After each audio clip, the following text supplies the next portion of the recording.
저는 23살 때 예수를 믿게 됐습니다. 예수 믿기 전에 우리 가정은 불신자 가정이었습니다. 제사도 지내고 뭐 그리 했었죠. 어, 저는 굉장히 방황을 많이 했습니다. 인생에 대한 답도 안 나오고 또 어, 영적인 세계와 이런 비밀들을 몰랐기 때문에 그러는 가운데서 하나님의 은혜로 구원을 받게 되었고, 그때부터 내 삶은 어, 물론 내가 예수 믿기 전에 우리 아버지가 먼저 돌아가셨고, 예수 믿은 후에 몇 년 있다가 우리 어머니도 돌아가셨습니다. 내 신학교 다닐 때 26 정도 되었던 그때 돌아가신 것 같아요. 그래서 저는 예수 믿으면서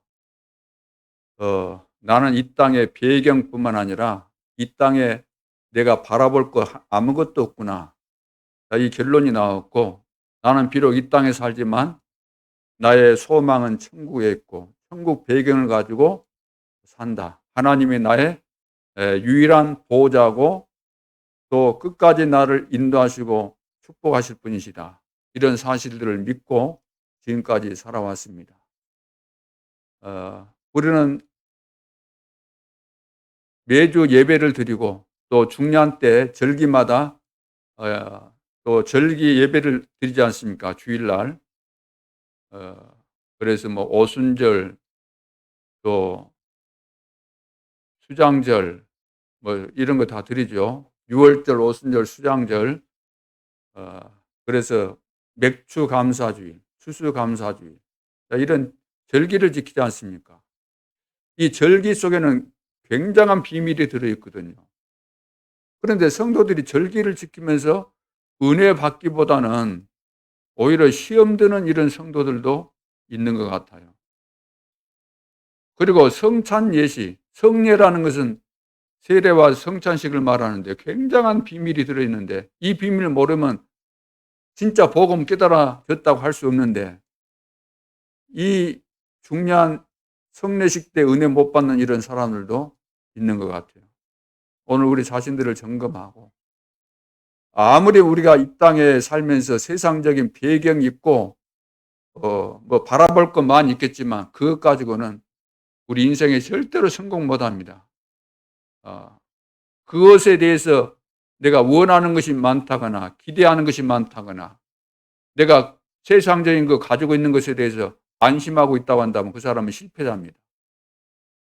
하나님은 지금도 살아계시고 영적인 세계 바르게 우리가 이해하고, 하나님이 영원한 우리의 배경이시고 그분이 배경 정도가 아니고 24시 영원토록 우리와 함께 하시기 때문에 오늘 이제 추수감사절과 초대교회 이 성찬, 이 비밀을 제대로 깨닫게 된다면 평생 동안 여러분들이 어떤 어려운 상황에서도 승리하게 될 줄로 믿습니다. 이 비밀이 깨달아지려면은 서론에서 보호자의 축복을 누린 전도자들, 보호자의 축복을 깨닫고 누려야만, 이것이 신앙생활의 시작이고 모든 것입니다. 시작이고 끝이고 모든 과정이죠. 그럼 보호자의 축복이 뭐냐, 이것을 우리가 알아야 되겠는데, 이 땅의 문제는 왜 이 땅에 재앙이 왔고 왜 개인마다 다 잘 되기를 원하는데 안 되는 어려운 일이 생길까요? 저주 재앙이 왜 임할까요?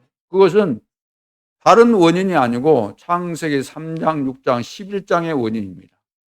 창세기 3장, 6장, 11장 이 사건이, 그 배후의 역사는 사단의 역사가 내 개인에게 가정에 임해 있기 때문에, 거기에 잡혀 있기 때문에 오는 결과들인 거죠. 왜 불신자들이 온갖 문제에 시달리겠습니까? 영적인 문제, 정신 문제, 육신 문제, 내세 문제, 후대 문제까지 왜 그런 문제가 계속해서 오겠어요? 원치 않는데, 우리는 제발 오지 않기를 원하는데 왜 올 수밖에 없을까요? 그건 창세기 3장, 6장, 11장 이 문제가 걸려있기 때문에 그런 거죠.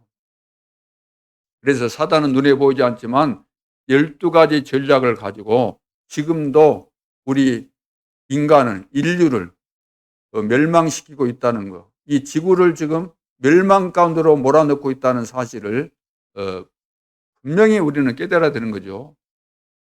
세상 나라가 지금 왜 계속해서 어렵겠습니까? 눈에 보이지 않는 배후의 역사는 사단의 나라가 지배하고 장악하고 조종하고 있기 때문에 그렇게 될 수밖에 없는 거죠. 오늘 우리는 하나님의 나라의 비밀을 가지고 승리해야 되겠는데, 그 비밀이 한마디로 말하면 보좌의 축복입니다. 자, 그래서 처음부터 이것은 있었던 거죠. 처음부터. 지금도 역사하고 있는 겁니다. 눈에 보이지 않지만 사단이 함정틀 올무를 가지고 완전히 우리 인간을 빠져나오지 못하도록 사로잡고 있는 거죠. 그래서 여기에서 빠져나올 수 있는 길은 이 세상에 없기 때문에 하나님께서 길을 열어주셨는데, 그 길이 뭐냐? 138입니다. 많이 들으셨죠? 새로 오신 분들은 138이 뭐다냐 이렇게 생각하겠지만, 메시지를 계속해서 들으신 분들은 이해가 될 겁니다. 1이 뭐죠? 예수가 그리스도, 오직 그리스도.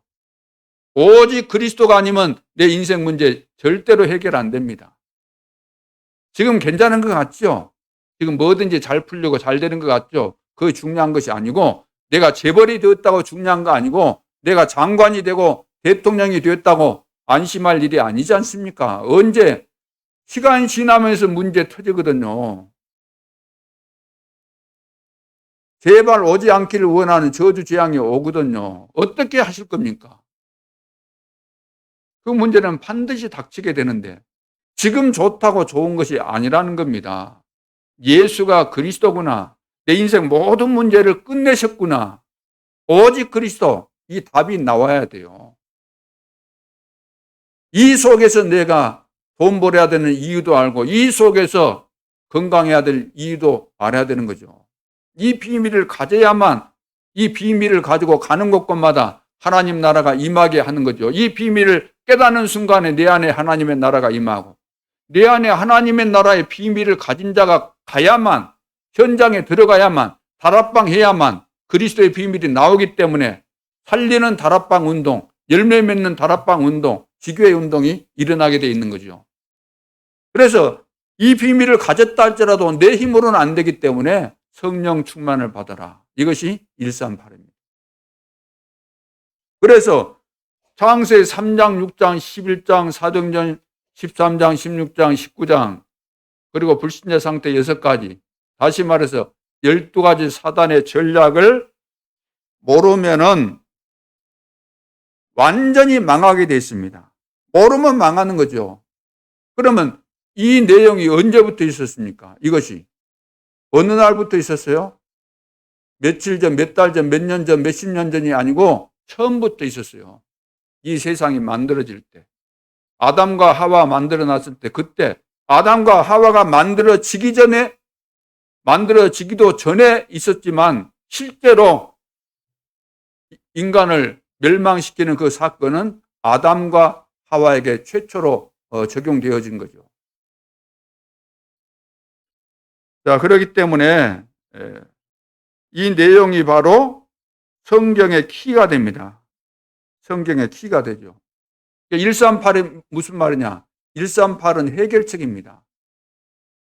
사단 12가지 전략은 멸망시키는 사단의 이 전략이고, 여기에서 해방받고 여기서 빠져나오는 해결책이 138이다. 그래서 성경 전체는 지금 이 비밀을 말하고 있는 것입니다. 가장 중요한 성경의 핵이 되는 거죠. 키가 되는 거죠. 자, 그래서 첫째, 삶이라는 것이 뭔가? 우리가 그럼 어떻게 살아야 되는가? 아브라함의 삶이 변화가 일어났죠.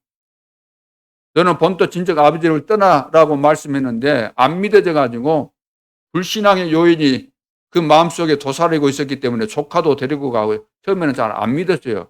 하나님의 말씀. 그러다가 어느 날 깨달아졌습니다. 아, 단을 쌓아야 되겠구나. 아브라함이 단을 쌓기 시작하잖아요. 창세기 13장 18절에. 이 말은 오직 그리스도구나. 이것이 이제 깨달아진 것입니다. 단을 쌓았죠.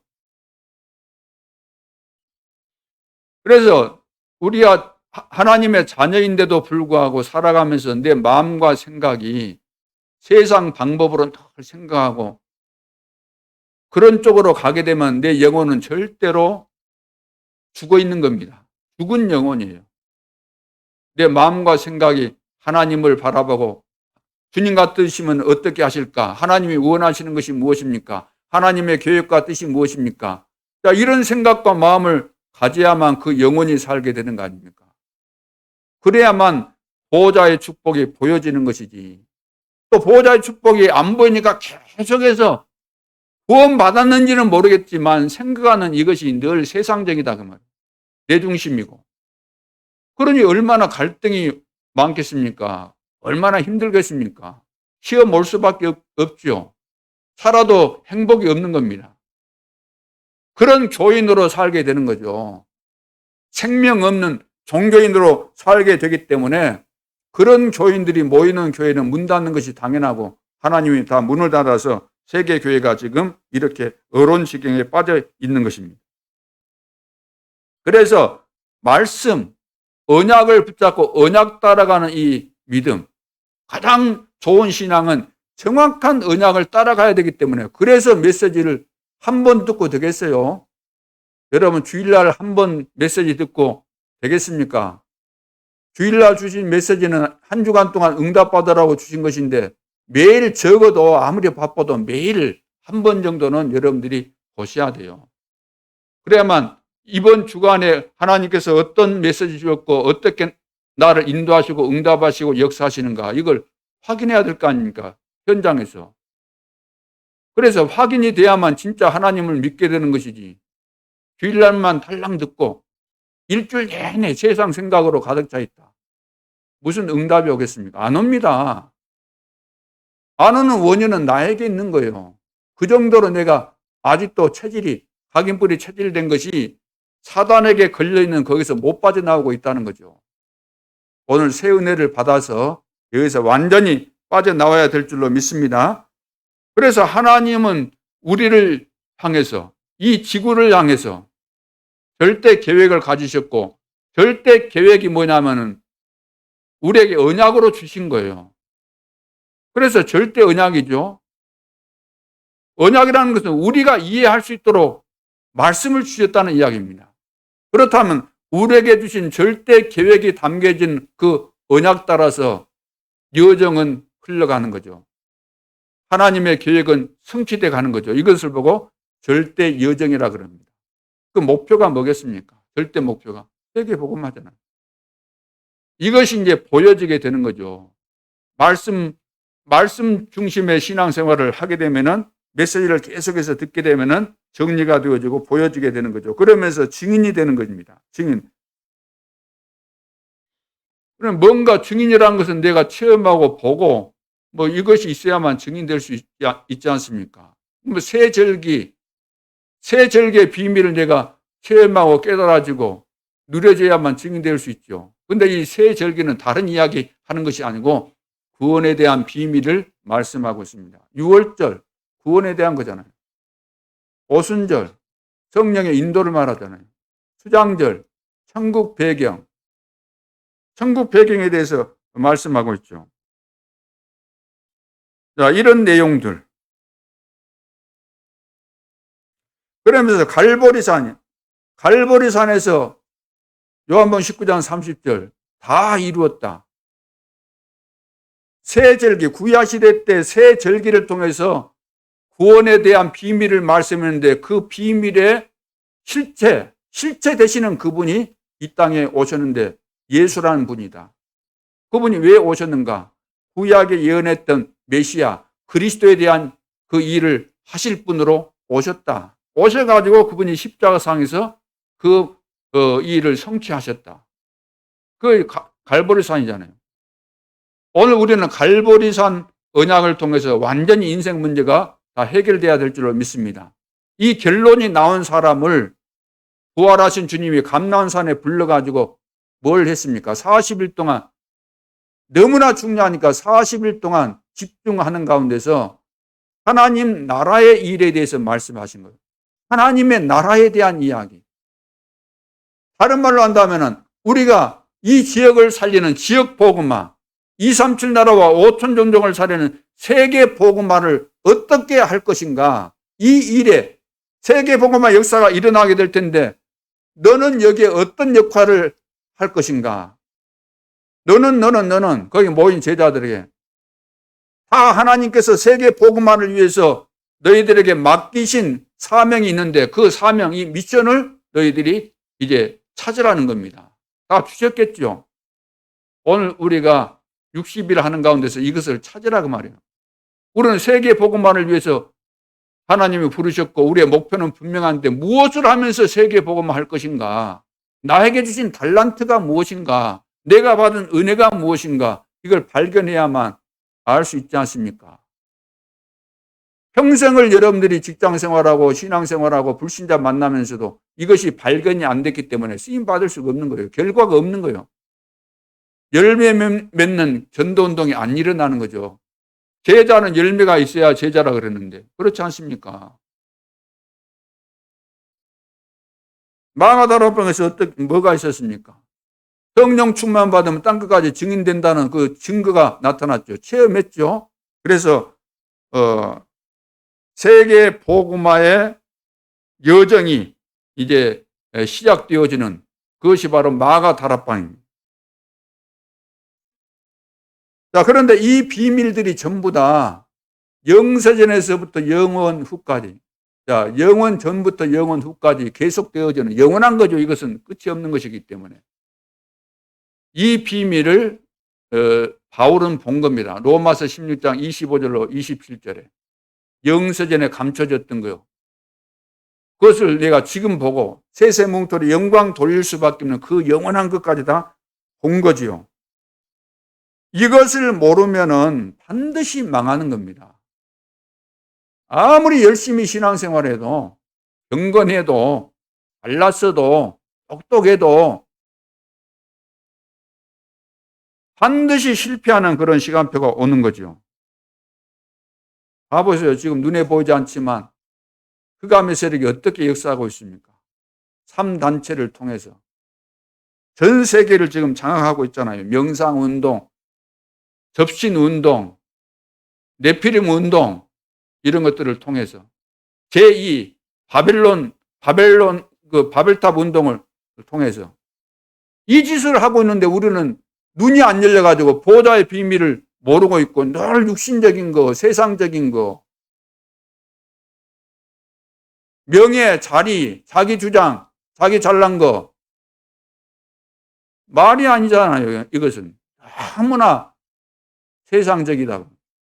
우리는 비록 세상에 살고 있지만 천국 배경을 가지고 사는 천국 시민권을 가진 하나님과 함께하는 보호자의 축복이 우리 속에 임해 있는 어마어마한 사람들인데 수준이 늘 생각하는 수준이 세상적이고 육신적이고 물질적이고 명예, 자리 이런 거, 자존심 이런 거 말도 안 되는 거예요. 그러니까 진짜 축복이 우리에게 임할 수가 없는 겁니다. 1년 예수 믿고 1년 사이에 깨달으면 몰라도 평생 못 깨달으면 어찌 됩니까? 그게. 그러면은 어떤 질문이 나오죠. 아, 저 사람 틀림없이 그거 못 받은 것이 맞겠구나. 그래서 이 속에 있으면은 우리가 보호자의 축복 속에 있으면 실패해도 성공 아닙니까? 그런데 우리는 이 어마어마한 축복을 받아놓고도 자꾸 잊어먹잖아요. 그리스도로 답 안 나오니까. 그리스도로 완전히 답이 나와야 돼요. 어느 정도 답이 나와야 돼요? 답이 덜 나온 사람은 늘 이 핑계 저 핑계 되잖아요. 답이 제대로 안 나왔다는 이야기입니다. 뭔가 찾으려 하고 나름대로 뭐 희망을 가졌다고 하지만 뭐 세상적인 희망이죠. 희망을 찾으려고 평생을 그럽니다. 답을 내야 됩니다. 오늘 완전히 답을 내서 그러면서 답이 안 나오니까 거짓말을 절묘하게 하게 되는데 교회가 어째서 그렇고 어떤 사람 때문에 그렇고 그런 이야기가 나올 수밖에 없는 거죠.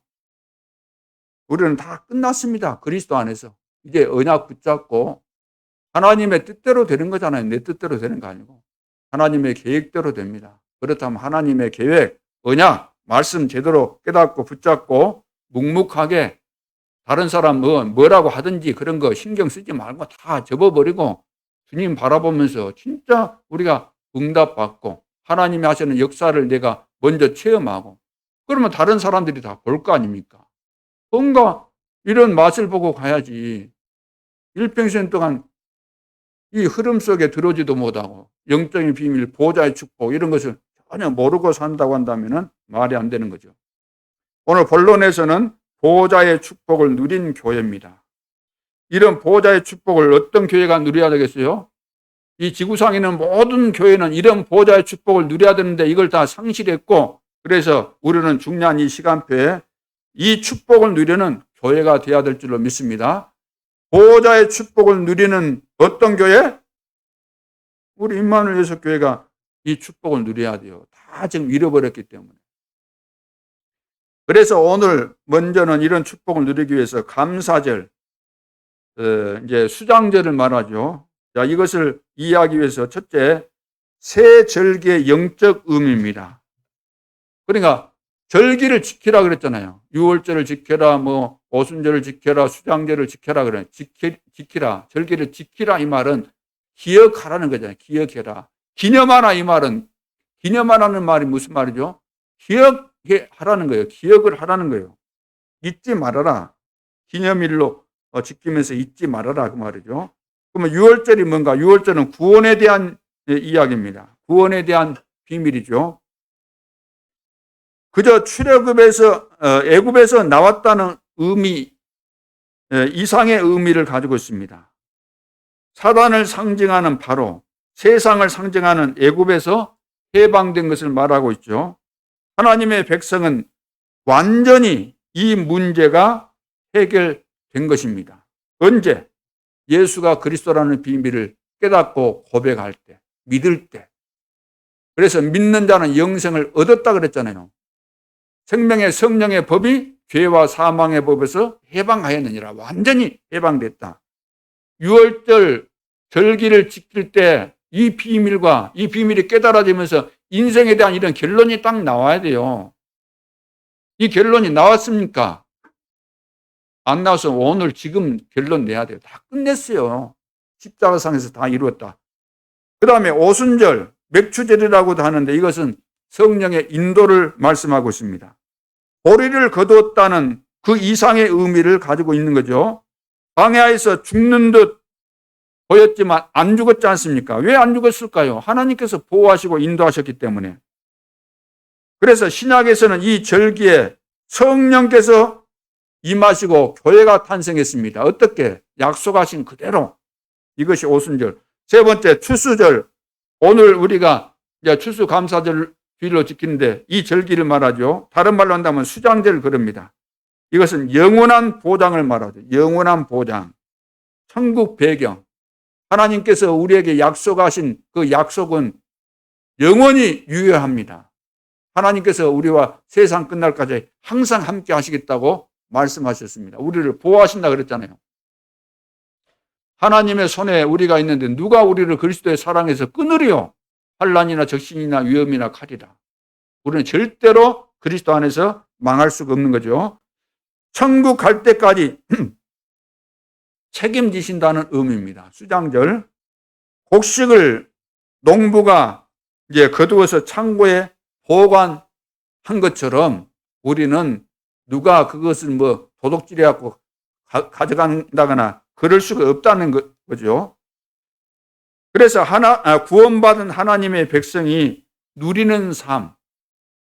오늘 우리가 언제 누려지겠습니까? 내 인생은 보장됐구나. 하나님이 24시 나와 함께 하시는데 영원토록 함께 하시구나. 이것이 믿어질 때, 수장절의 비밀이 믿어질 때, 추수감사주를 그러니까 곡식, 가을절 돼서 곡식 거두었으니까 하나님 앞에 그 곡식 드려야지. 그런 차원 정도가 아니다 그 말이에요. 그래서 시골에 그 전에 보니까 추수감사주일 가면 호박도 갖다 놓고 뭣도 갖다 놓고 추수한 거 갖다 놓고 막 예배 드리고 그러잖아요. 물론 그럴 수도 있겠죠. 그러나 안타까운 것은, 걱정되는 것은 이 보좌의 비밀을 전혀 모르고 그 행위만 하고 있다는 거예요. 눈에 보이는 것만. 그래서 우리는 농사 안 지었으니까 추수감사 주일이라 할지라도 나는 하나님 앞에 농사 안 지은 거 하나님이 아시니까 안 드려도 돼. 이런 차원이라. 얼마나 인색했으면 그런 기발한 생각과 그런 말이 나올까요? 은혜를 받았으면 그런 말 있을 수가 없는데 어떻게 하면 하나님 앞에 내가 풍성한 예물을 드릴까 해야지. 나는 농사 안 지으니까 안 드려도 돼? 그러니까 종교 생활이라는 증거가 그런 데서 다 발각이 되는 거죠. 그래서 새 절기의 영적 의미를 우리가 알아야 되는 겁니다. 영적 의미. 구약 시대 때는 여러 가지 행사, 절기 이런 거 이런 것을 전부 다 상징적인 거예요. 상징적인 거. 실제를 이야기해도 이해가 안 되기 때문에 구약에서는 비유로 들고 모형으로 이런 것을 다 한 거예요. 그래서 구약의 인물들 성격이나 이 사람들이 한 일들이 전부 다 복음을 설명하는 그런 내용들입니다. 그러면 두 번째, 물질 축복 받아야 하는 교회. 우리는 물질 축복 받아야 됩니까? 안 받아야 됩니까? 안 받아도 되는 교회입니까? 반드시 받지 않으면 안 되는 교회입니까? 우리는 반드시 안 받으면 안 되는 그런 교회예요. 그냥 물질 하나님이 축복 주시면 좋겠다가 아니고 물질을 하나님이 안 주시면 절대로 안 되는 그 이유가 있는 교회다 그 말이에요. 그래서 물질 축복 받지 못하고 있는 이 세계 교회를 보세요. 교회가 세계 복음화 해야 될 텐데 교회가 물질 축복을 못 받고 있다는 거예요. 물질 축복 누리지 못하는 성도들이 축복을 못 누리고 있어요. 하나님이 주신 물질 축복을 못 누리고 있다 그 말이에요. 어딘가에 지금 걸려 있다는 이야기죠. 물질을 정복한 불신세계. 안 믿는 사람들이 물질을 다 장악하고 있잖아요. 경제 장악한 2단, 3단체. 경제 장악 다 해버렸잖아요. 그래서 물질 축복 받아야 하는 이유가 분명해야 됩니다. 여러분, 물질 축복 받아야 되는 이유가 뭡니까? 이유가 뭐예요? 세계 복음화 때문에. 세계 복음화 때문에 하나님께서 약속하셨고 주시겠다고 계속해서 말씀하신 가장 중요한 언약인데 하나님 우리에게 빛의 경제 약속하신 거 아닙니까? 빛의 경제, 렘넌트 경제, 선교 경제, 237 성전, 건축, 경제 이것을 놓고 새롭게 믿음으로 기도해야 될 줄로 믿습니다. 하나님이 약속하신 것이기 때문에 하나님은 주시게 돼 있어요. 이거 안 받으면 우리는 아무것도 안 되는 겁니다. 껍데기만 남는 거예요. 산에 가다 보면 고목나무 있잖아요. 다 뭡니까? 벼락 맞았는지 모르지만 다 부러져 가지고 다 썩어 가지고 있는 그런 거 있잖아요. 그런 식의 인생 되면 안 되잖아요. 그래 물질 축복 받아야 되는 우리 교회다. 물질 축복 받을 수밖에는 나는 중직자다. 나는 전도자다. 이런 믿음 가지고 하나님 앞에 서야 될 줄로 믿습니다. 세 번째는 올바른 헌금관 그리고 물질관을 갖는 것이 중요합니다. 그냥 헌금하면 안 돼요. 그냥 헌금하려고 하니까 잘못된 헌금관을 가지고 누구한테 들었던 거 있잖아요. 누구한테 들었거나 전혀 구원받지 못하고 헌금에 대한 이해가 안 된 사람이 교회 가가지고 헌금 내라 한 것 때문에 시험 들어가지고 그런 사람들 말을 듣고 잘못된 것이 각인되어 있는 이런 교인들이 많아요. 그러니까 헌금을 이해 못하고 헌금을 제대로 안 하는데 무슨 마음의 행복이 있고 기쁨이 있고 실제로 경제 축복이 오겠습니까? 어떻게 건강이 오고 진짜 복을 받아서 세계 복음화를 하겠습니까? 안 되는 거죠. 올바른 헌금관이 딱 돼 있어야 돼요. 직장 산업은 하나님의 뭐죠? 하나님의 일터입니다. 내가 직장 생활한다. 나의 산업은 하나님의 일터입니다. 그렇다면 하나님의 것이에요. 하나님의 것. 나는 뭔가 청직이 맡은 일을 그냥 하고 있을 뿐이에요. 두 번째는 물질 속이는 것은 모든 것의 실패입니다. 물질을 속이는 거. 물질의 중요성을 알아야 돼요. 물질은 속이면 절대로 안 되는 거죠. 그래서 속여가지고 아나니아 삽비라가 그냥 동시에 같은 날 부부가 죽어가지고 쌍묘가 되죠. 쌍묘의 비극. 아나니아 삽비라.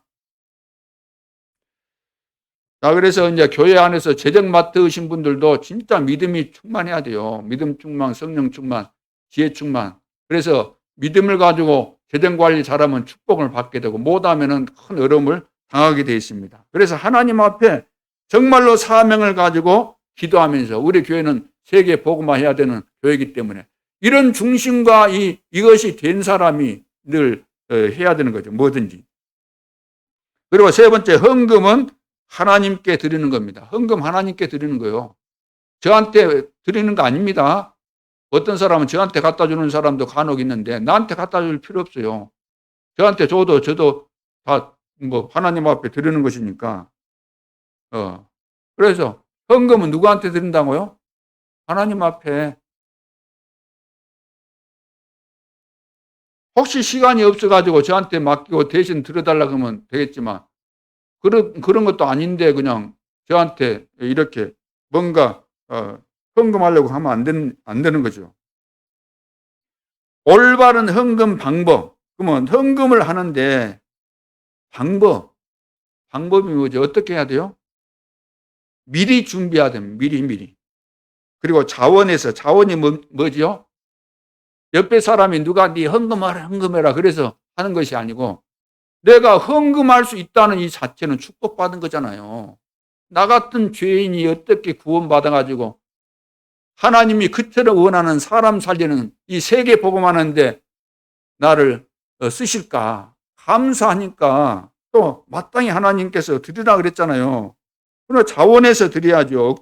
그러면서 믿음으로 드려야 되고 감사하면서 드려야 되고 드리는 바에는 넘치도록. 왜? 넘치는 은혜 받았으니까 넘치도록 억지로 드리지 말고 인색함으로 드리지 말고 방법이 그렇게 하면 되고 그 다음 올바른 헌금관이 뭡니까? 올바른 헌금관. 역대상 29장 10절로 14절. 다윗이 성전 건축을 위해서 하나님 앞에 예물을 드리면서 한 이야기가 있잖아요. 내 것으로 드린 것이 아니고 뭐라 그랬어요? 다윗이 자기 것을 들여놓고도 내 것으로 하나님 앞에 드린 것이 아니고 하나님께서 주신 것을 가지고 내가 드렸을 뿐입니다. 내가 헌금했다고 많이 했다고 자랑 눈꽃만큼도 없어요.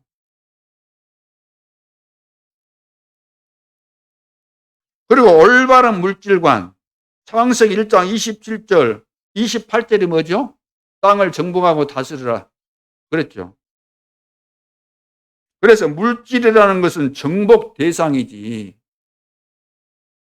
우리가 물질에게 정복당하면 되겠습니까? 그러면 물질의 노예잖아요. 오늘날 물질의 노예로 사는 인간들이 많아요. 돈의 노예. 돈이라고 하면 벌벌 떠는 인간들 많아요. 내 인생에 돈을 위해서 사는 겁니까? 돈에 그냥 목이 졸려갖고 끌려다니듯이 이렇게 사는 사람이 너무 많기 때문에. 돈은 우리가 쓰라고 도구에 도구.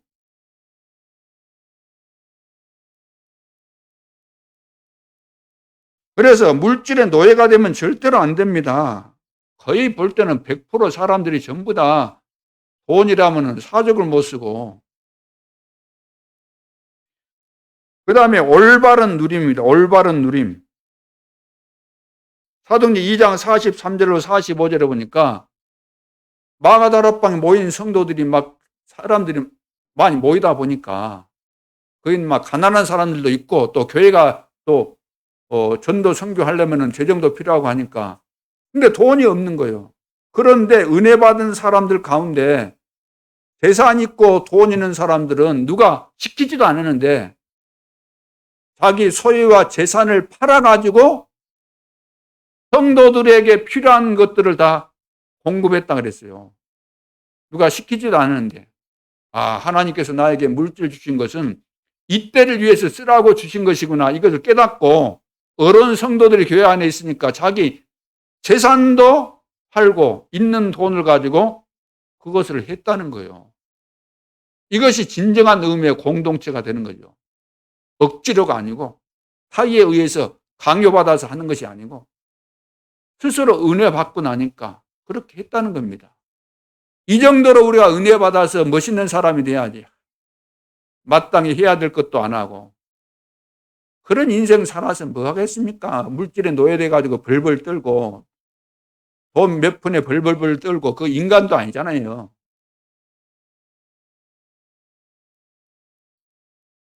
그것이 그릇인 겁니다. 그릇이죠. 로마서 16장에 그 제자들 봐보세요. 복음을 깨닫고 나니까 야, 이것은 정말로 모든 것이구나. 복음은 그 가치를 알고 나니까 복음 운동을 위한 전도자를 위해서 선교사를 위해서 생명을 건 거 아닙니까? 그래서 보호자 역할을 하고 동역자 역할을 하고 식균 역할을 하고 사랑받는 자, 수고한 자, 친척과 같이 이것을 다 통틀어서 말하면 생명 걸었다 그 말이에요. 가치를 물질에 둔 것이 아니다. 물질 같은 건 아무것도 아니다 그 말이에요. 나는 생명도 드릴 수 있다. 물질이 중요합니까? 생명이 중요합니까? 생명이 중요한데 물질 정도는 그것은 아무것도 아닌 거예요. 그러니까 온 교회의 식구인, 전도자와 온 교회의 식구인 모든 성도들을 먹여서 살렸다는 이야기 아닙니까? 돈이 어디 뭐 굴러 들어왔겠습니까? 자기 나름대로 노력하고 열심히 했기 때문에 돈을 벌었겠는데 그 돈을 거기에 썼다 그 말이에요. 돈이라는 것은 쓰라고 하나님께서 주신 거 아닙니까? 중요한 일에. 그래서 빌립보서 1장 20절 21절에도 보니까 사도 바울이 이런 말을 했습니다. 살든지 죽든지 내 몸에서 그리스도가 존귀하게 되게 하려 하나니 이는 내게 사는 것이 그리스도니 죽는 것도 유익함이니라. 죽든지 살든지 먹든지 마시든지 무엇을 하든지 다 하나님의 영광을 위해서이라. 또 욥도 봐보세요. 하루아침에 모두 그 어마어마한 거부가 하루아침에 전 재산이 다 날아간 거죠. 그런데도 불구하고 그 보고를 받고도 흔들리지 않고 주신 자도 여호와시오 취하신 자도 여호와시다. 나는 이 땅에 나올 때 알몸으로 나왔고 죽은 다음에도 나는 빈손으로 갔는데 이것 때문에 내가 시험 들어가지고 그러면 안 되고 하나님께 찬송 돌린다, 찬송한다 그랬어요.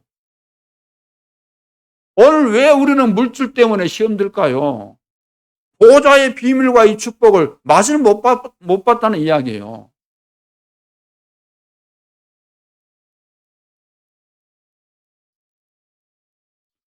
그리고 기능에 대해서 기능. 하나님께서 우리에게 달란트 주셨고 뭐 전문성 또 우리 직장도 주시고 다 했지 않습니까? 그 뭐 기능 이 문제는 어떻게 해야 될까요? 전문화시켜요. 전문화. 내가 가지고 있는 그 기능을 전문화시켜야 돼요. 그리고 제자화해야 돼요. 제자화. 전문인, 중직자, 산업 현장 다 제자화. 그러면 내가 산업 현장에서 내가 하는 일에 있어서 그 직장에서 나를 통해서 일어난 제자들이 얼마나 있을까? 그 질문해 봐야 되는 거죠. 제자가 없다고 한다면 나에 대한 질문해야 돼요. 나는 제자가 맞는가? 제자 아니거든요. 그 다음에 세계화 그랬죠. 세계화. 렘넌트와 이 부교육자. 더 큰 증거 일어나게 돼 있다 그랬잖아요. 렘넌트 미래를 위해서. 부교육자. 70군데 제자 찾아라. 70군데 제자 찾으면 담임 목사 된다. 그래서 목사는 교회 중심, 중직자는 부흥 중심, 렘넌트와 부교육자는 더 큰 부흥 중심. 그런데 부교육자는 70군데 제자를 찾아서 세워서 이 지교회 운동을 하게 되면 다 된다 그 말이에요. 그래서 보호자의 축복과 이제 이 영원한 이런 비밀들을 이제 보게 되어지면은 오직 율성 재창조에 이런 응답이 오게 돼 있지 않습니까? 전문화, 이걸 전문화. 그래서 올바른 흥금관 바르게 이해하고 네 네 번째는 경제 정복하는 중직자 랩런트가 일어나야 됩니다. 경제 정복하는 중직자 랩런트가 일어나야 되죠. 성도는 무엇 때문에 감사할 수밖에 없는가? 성도들은 세상은 전부 다 불평불만하잖아요. 그러나 성도들은 가장 중요한 것이 감사거든요. 감사. 그럼 무엇 때문에 감사할 수밖에 없습니까? 성도들의 주를 위한 헌신과 수고, 데살로니가 교회 성도들처럼 올바른 물질과 풍성한 헌금을 할 수 있었던 힘의 원천은 어디에서 왔을까요? 어떻게 이런 일을 할 수 있었을까요? 데살로니가 교회. 그것은 그들의 감사에서 나왔습니다. 감사에서. 무엇에 대해서 이해를 했길래 이 감사가 나왔을까요? 여러분들은 늘 감사합니까? 이런 감사가 나와야 되는데 그렇게 되려면 첫째, 구원을 주신 하나님께 감사해야 됩니다. 구원을 진짜 받으면 감사가 나오죠. 두 번째, 영원한 축복의 직무를 주신 것을 감사해야 됩니다. 영원한 축복의 직무가 뭐죠? 영원한 축복의 직무가 뭘까요? 여러분들에게 주셨는데 부활 메시지입니다. 만민에게 땅끝까지 모든 족속에 가서 제자 삼고 복음을 증거하라 그랬죠. 이거 직무예요. 최고 최상의 축복을 주신 것에 대해서 감사해야 되는 거죠. 그래서 전도인의 삶을 사는 내가 제자가 됐구나. 하나님이 나를 전도 제자로 삼았구나. 이것을 깨닫게 되어지면은 진정한 감사가 나오게 되어 있습니다. 우리의 사후에도 이렇게 되면 역사하실 축복이 깨달아지니까 감사하게 되어지고, 천국에 가서 받을 상급을 생각하니까 또 감사하게 되고, 그 다음에 후대에 나타날 축복을 알고 보니까 감사할 수밖에 없고, 아직도 남은 과거의 체질을 없애고 참 축복을 주시기 위한 오늘의 고난에 대해서도 깨달아지니까 감사가 나올 수밖에 없잖아요. 그러니까 항상 기뻐하라, 쉬지 말고 기도하라, 범사에 감사하라. 이는 너희를 향하신 하나님의 뜻이니라 그랬습니다. 그리고 감사주의를 맞이해서, 추수감사제를 맞이해서 이 감사에 대한 이 비밀들을 깨닫고 우리 성도들은 어떤 상황이 와도 항상 기뻐하고 쉬지 말고 기도하고 범사에 감사하는. 야, 저 사람은 진짜 감사를 아는 사람이구나. 다 보면은 감사하고. 세상 사람들 봐보세요. 다 죽는 신용하에 죽는다 그러잖아요. 교인들 봐보세요. 전부 다 불평하고 시험 들고 갈등하고 그러잖아요. 그런데 임마누엘 6교회 성도들은 달라. 진짜 은혜를 받아가지고 비밀을 알기 때문에 늘 감사하고. 하나님이 누구에게 복을 주시겠습니까? 다 주셨는데도 깨닫지 못하고 불평하는 사람에게 주시겠습니까? 그거 다 빼앗는다 그랬어요. 달란트 비유가 뭡니까? 못 깨닫는 사람 것은 다 빼앗아 가지고 깨닫는 사람에게 주는 거예요, 하나님이. 그러면 이제 초대교회 성찬이 무엇인가? 첫째, 이 세상은 어디 가운데 있어요? 재앙 가운데 있습니다. 이 세상은 뭐라 그래도 아무리 화려한 것 같이 보여도 보여지는 빛이 보여지는 뿐이에요. 화려하게 보이는 건물일 뿐이에요. 저녁 되면은 여수 밤바다 그것은 보여지는 그거예요. 화려하게 그냥 꾸며진 거예요. 꾸며놓은 거예요. 그걸 보고 뭐 세상은 좋네 어쩌네 그러면 안 되고, 재앙 만난 세상입니다. 왜? 하나를 몰라가지고 재앙 가운데 빠져있는 세상. 지금 세상은 딱 하나를 모릅니다. 무엇 때문에 저주 재앙이 끊어지지 않을까요? 개인과 가정에, 사회 전체, 나라 전체, 2, 3천 나라와 5천 종 가운데 왜 재앙이 이렇게 넘칠까요? 이 세상은 우리보다 못한 부분이 있다고 말할 수 없습니다. 모든 부분에 있어서 우리보다 훨씬 낫다고 할 수 있어요. 훌륭해요. 우리보다 더 훌륭하지 않습니까?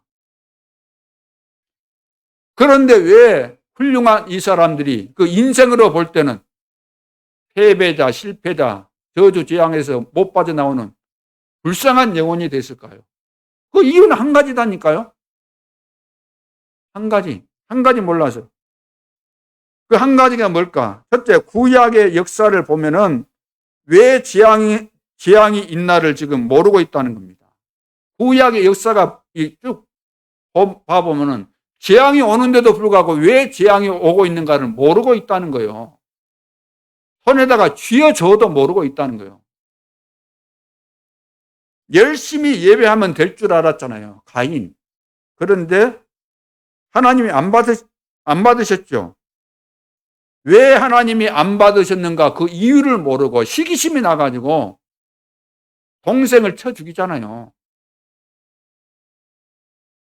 창세기 6장 재앙. 사람들이 물에 빠져서 죽으면서도 지금 모르고 있는 겁니다.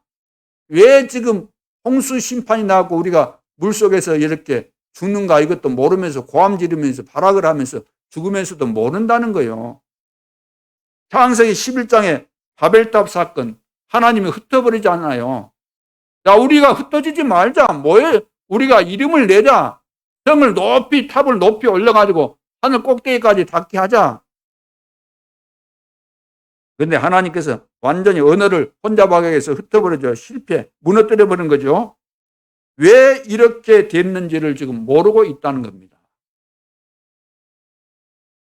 이스라엘이 잊을 수 없는 경험을 하고도 모르는 겁니다. 모르니까 노예되게 만들고 또 살만 나도록 해놨는데 또 시간 지나니까 또 잊어먹은 거예요. 그러니까 포로로 잡혀가고 또 시간 지나니까 속국이 되고 다 깨닫게 해주셨는데 실제로 주님이 오셨는데도 불구하고 못 깨닫고 십자가에 못 박아 죽이고 오순절 성령의 역사가 그렇게 일어나는데도 불구하고 못 깨닫고 그러니까 어떻게 돼요? 유랑민족에 대해서 23개 나라에 흩어지게 만들어서 완전히 학살당하고 그러지 않습니까?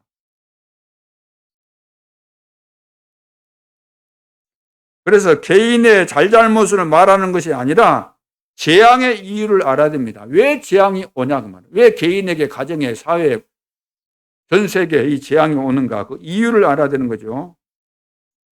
그래서 그리스도로 답을 내라는 말을 지금 이해를 못하고 있습니다. 그리스도로 답을 내야 돼요. 답. 그래서 그리스도가 내 인생에 해답이 돼야 돼요. 해답이. 인생에는 해답이 없어요. 이 세상 그 어떤 것으로도. 내 열심과 철학으로, 내 근면성질로, 내가 이 세상에서 성공했어도 세상 지위로 그건 해답이 아닌 거예요. 인생에 완전한 해답을 내고 결론을 내리고 결단을 내리고 여기에 올인하고 가는 것이 전도자의 삶이고 구원받은 하나님의 자녀, 언약의 백성들이 가는 마음의 중심과 자세가 이렇게 돼야 되는 거죠. 그래서 그리스도로 답을 내라는 말이 이해가 돼야 됩니다. 왜냐? 재앙 이기는 길은 이 길밖에 없기 때문에. 그래서 6월절 어린 양의 피 바른 날 이스라엘에 빠져나왔죠. 이걸 보고 출애굽 사건 그러죠. 출애굽의 기적입니다. 그 피가 신약에 와서는 십자가를 말하는 거죠. 재앙을 무너뜨리는 길, 십자가, 오직 그리스도. 왜 우상 숭배하지 말라는지 사람들이 모르고 있는 겁니다. 우상 숭배할 때 귀신이 역사하는 것을 모르기 때문에. 세 번째, 또 이스라엘의 속국이 되죠. 하나님이 재앙 가운데 빠져 죽지 않도록 몇 사건을 일으키셨는데 그것이 유월절 그리고 또 로마에 속국된 것 재앙 이런 것들이죠. 그래서 그리스도로 답을 내면은 당대뿐만 아니라 영원히 승리하는 겁니다. 그러니까 지금 교회도 재앙 만났고 세상도 재앙 만났는데 뭐가 문제인가? 한 가지 제대로 몰라서 그리스도 모르는 거예요.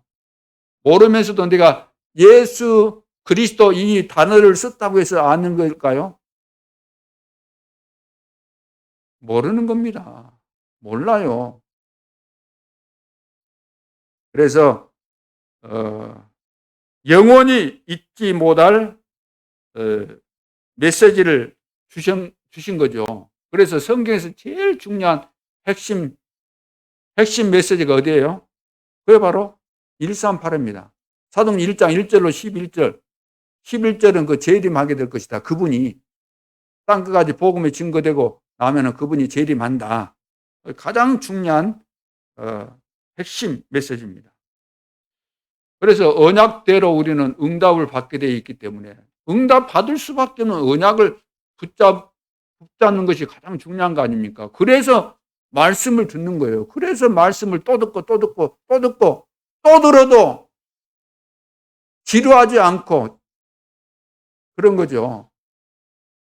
여러분 말씀 들으니까 또 듣고 그러니까 지루합니까? 여러분 밥을 그동안 얼마나 먹었어요? 몇 번 먹었어요? 60세에 같으면 60년을 먹었을 거 아니에요. 먹을 때마다 이거 또 어제 먹었던 거 또 먹네. 아침에 먹었던 거 또 낮에 먹네. 짜증나네. 그런 사람은 분명히 병들어서 이 땅에 없을 겁니다. 난 아침에 밥 먹었는데 그 밥맛이 얼마나 좋은지.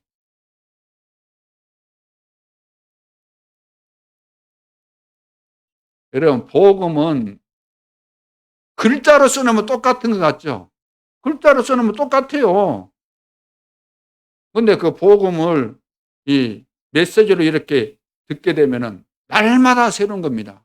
본문이 똑같고 말 그 내용이 같아도 틀린 거예요. 영적인 이 상황들이.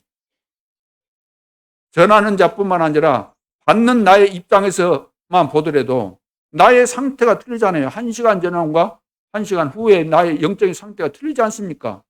우리가 늘상 이해하잖아요. 화장실 갈 때와 갔다 온 후에 틀리다고 그러잖아요. 마찬가지예요.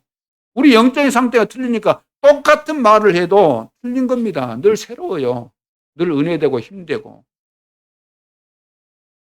여러분들이 한 몇십 년 여기 신앙생활 하면서 주일날 메시지 한 번만 딱 듣고 일주일 버티고 있다가 오늘까지 한 10년, 20년 신앙생활 했다고 한다면 그 사람 진짜 존경스러운 사람입니다.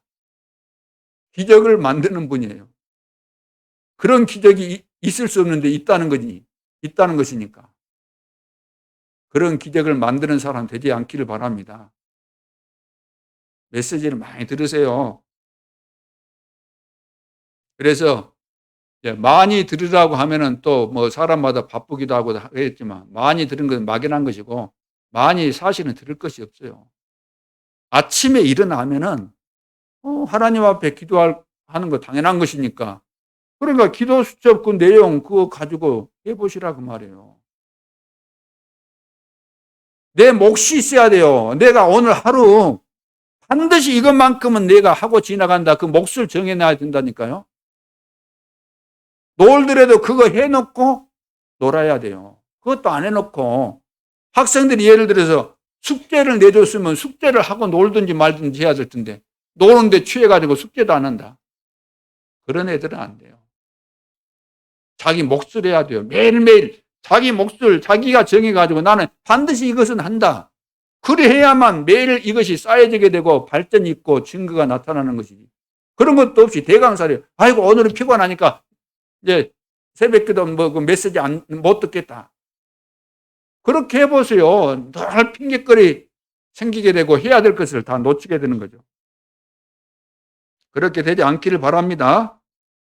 문 닫을 교인들은 그렇게 해도 뭐 어쩌겠어요.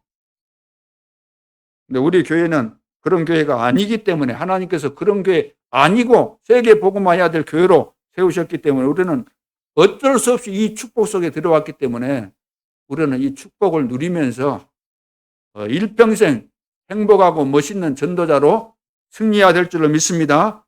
그러면 두 번째 성찬은 무엇인가? 구약에서는 애굽에서 빠져나올 때 어떻게 빠져나왔어요? 뭐 먹으면서 빠져나왔어요? 무교병을 먹으면서 빠져나왔어요.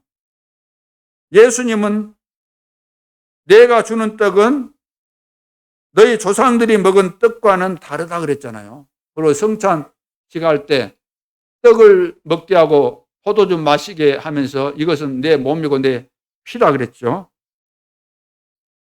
그래서 신약에서는 성례주일, 그러면 성례, 거룩한 예식, 성례라는 건 한자니까 거룩한 예식이 뭐냐? 우리 개신교에서는 세례와 성찬입니다. 천주교에서는 뭐 몇 가지 있는데,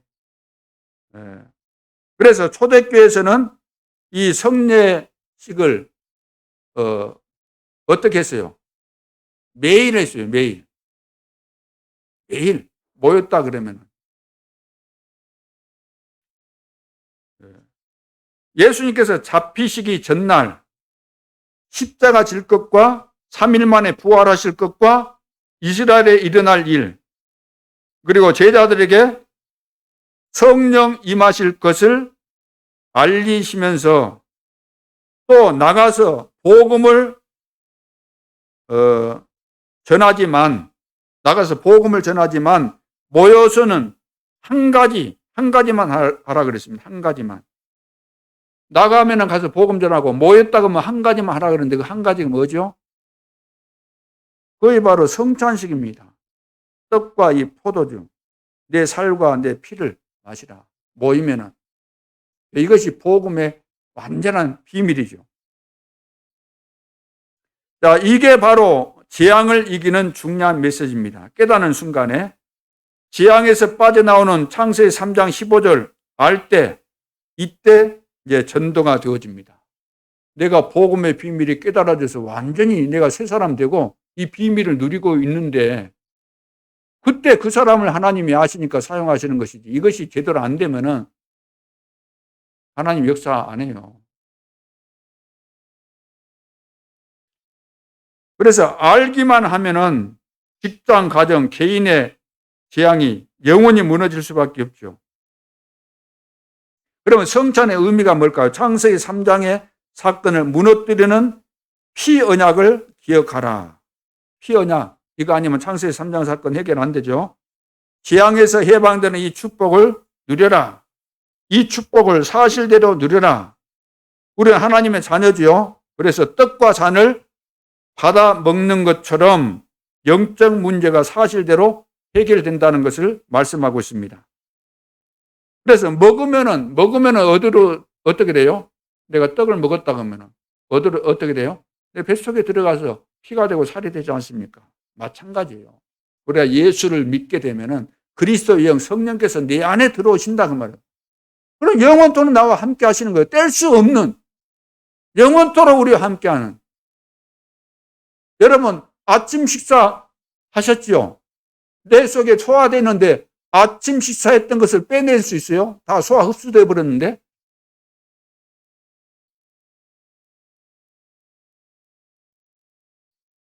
그래서 주님은 영원토록 우리 안에 성령의 내주, 영원토록 우리와 함께 하시면서 인도, 너희가 하나님의 성전인 것 같고 하나님의 성령이 너희 안에 거하시는 줄을 알지 못하느냐. 요한복음 14장 16절 17절에 보면 내 안에 계신 그 성령, 보혜사 성령이 영원토록 우리와 함께 내 안에 생각나게 하고 깨닫게 해주시고 우리를 고아처럼 버려두지 아니하고 성령께서 우리 안에 함께 하신다. 자, 그래서 왜 이 땅에 재앙이 오는가? 하나를 몰라서 그랬다. 그 하나가 뭔가? 그리스도다. 그 그리스도의 비밀이 지금 성찬식을 통해서, 성찬 예식을 통해서 어마어마한 이 비밀을 깨닫도록 말씀해주고 있지 않습니까? 그러면 세 번째, 세계 정복의 비밀. 사도행전 2장 42절을 오늘 본문 말씀을 읽었는데 사도의 가르침을 받아 그랬죠. 이 말은 세 가지 메시지를 알아야 된다는 겁니다. 사도의 가르침을 받아야 된다는 거예요. 사도의 가르침을. 이것은 전 세계를 복음하는 시대적 메시지, 다른 말로 하면 본부 메시지, 그리고 교회에서 나오는 지역적 메시지, 우리 교회 강단 메시지, 그 다음에 세 번째는 현장 살리는 현장 메시지. 그래서 현장에서 다락방 미션홈 전문교회 지교회에서 현장 메시지, 이 메시지가 어떤 메시지죠? 다민족 메시지, 치유 메시지, 서밋 메시지. 어제 나온 내용대로. 자, 이것이 돼야 되고. 두 번째, 서로 교제하며. 이것은 사람과 사귄다는 말이 아닙니다. 교제하며 그러니까 사람끼리 사귀는 그렇게 이해하는데 그게 아니고 내게 일어나는 하나님의 계획과 저 사람의 계획이 연결되는 것, 내가 받은 응답과 만나는 사람의 응답이 연결되는 것. 그러니까 내가 받은 응답, 상대방이 받은 응답, 서로 포럼하면서 이것이 중요한 하나님의 계획으로 이제 정리가 되어지는 거죠. 그래서 중요한 친구 만나면은 우리는 뭐 합니까? 중요한 친구 만나면 그 친구를 위해서 기도해야 되는 거죠. 무슨 기도죠? 이 사람을 세계에서 복음 전하는 중요한 사람으로 만들어 달라고 기도해야 된다. 그 말입니다. 그러니까 서로 교제함이 얼마나 중요합니까? 이 앞주 우리 새로 임직받은 우리 중직자들 몇 명씩 이렇게 세워서 포럼을 하는데 눈물이 나오더라고요. 뒤에서 일이 듣는데 여러 가지로 내가 그 상황들을 알기 때문에 그런데 다 포럼 다 끝나고 나니까 어스렁어스렁 우리 중직자들이 들어오는 것을 보면서 야, 하나님의 은혜를 도대체 아는 분들일까? 이 중요한 시간표인데 그러니까 늘상 제가 이야기하는 거 다 이유가 있는 겁니다. 우리가 개고 안 되고 이런 것들은 본인들이 하나님 앞에서 생각해 보면은 다 깨달아지게 돼 있는 거죠. 떡을 떼며 그랬어요. 교회에서 모이는 성찬 예식을 말합니다. 떡을 떼며 그리스도의 몸에 참여한다는 말이죠. 그래서 초대교회는 날마다 구원의 기적에 참여했습니다. 날마다 재앙을 무너뜨리는 언약을 붙잡았습니다. 그 다음에 기도를 전혀 힘쓰니라. 기도의 답을 빨리 얻어야 되겠죠. 그래서 지금 집중 60일을 통해서 기도도 중요하지만 기도보다 더 중요한 것은 뭘까요? 하나님께서 만들어주신 기도 제목을 찾는 겁니다. 이거 찾아라는 거예요. 어떻게? 말씀을 통해서 기도하면서. 그래서 새벽마다 나와서 말씀을 들으면서 어마어마한 지금 중요한 메시지들이 다 지금 쏟아져 나오고 있지 않습니까? 다 방향 나오고 지금 굉장히 지금 갱신의 시간표를 맞이해서 교회 안에서 갱신해야 되는데 못하니까 지금 가지치기 하는 메시지 주신다 그랬잖아요. 이달 말까지. 우리가 못하니까 교회 안에서 복음 받아놓고도 그 가지치기를 못해가지고 지금 교회가 안 된다는 거예요. 나무도 제대로 키우려면 가지치기 좀 해줘야 되잖아요. 무성하게 막 해가지고 그거 안 돼버리거든요. 자, 그러면 결론으로 세계를 정복하는 답, 비밀이 뭐냐면은 학습. 지금 오늘 뭐 학습이 뭡니까? 구원받은 하나님의 자녀가 이제 내가 구원받았다면 어떤 구원을 받았는가? 구원의 비밀이 무엇인가? 이것을 배우는 거잖아요. 하나님의 백성이 그리스도의 비밀을 배운다는 의미입니다. 그래서 예수 믿고 나서 이제 6개월 정도 이렇게 공부하게 되는 거죠. 그래서 이제 학습을 받게 되는 것이고, 입교라는 것은 어릴 때 부모님의 신앙으로 인해서 부모가 믿음을 가지고 양육하겠다는 약속에 따라서 살아오는 가운데서 이제 성인이 되어졌을 때 만 12세가 되어지면은 그때 이제 본인 스스로가 나는 내 스스로 생각해 볼 때 내가 믿는 그리스도가 맞고 나는 평생 하나님을 잘 믿겠습니다. 이런 고백을 할 때 입교인이 되는 것이고, 그 다음 유아 세례는 부모의 믿음으로 부모가 이제 우리 자식에게 양육할 때 밥만 먹이는 것이 아니고 하나님의 언약을 심어서 제대로 하나님의 사람으로 양육하겠습니다. 그 믿음 따라서 유아 세례를 주는 거죠. 그 다음 세례는 뭐죠? 이제 신앙 고백하는 의식이죠. 하나님 자녀된 증인이라는 의식입니다. 구약의 출애굽의 의식, 포로에서 돌아오는 의식, 초대교회 시대는 예수 믿으면 죽을 수 있는 상황인데도 불구하고 신앙 고백을 바르게 하고 결론 난 그런 것이 그런 의식을 말하는 거죠. 중대한 의식이죠.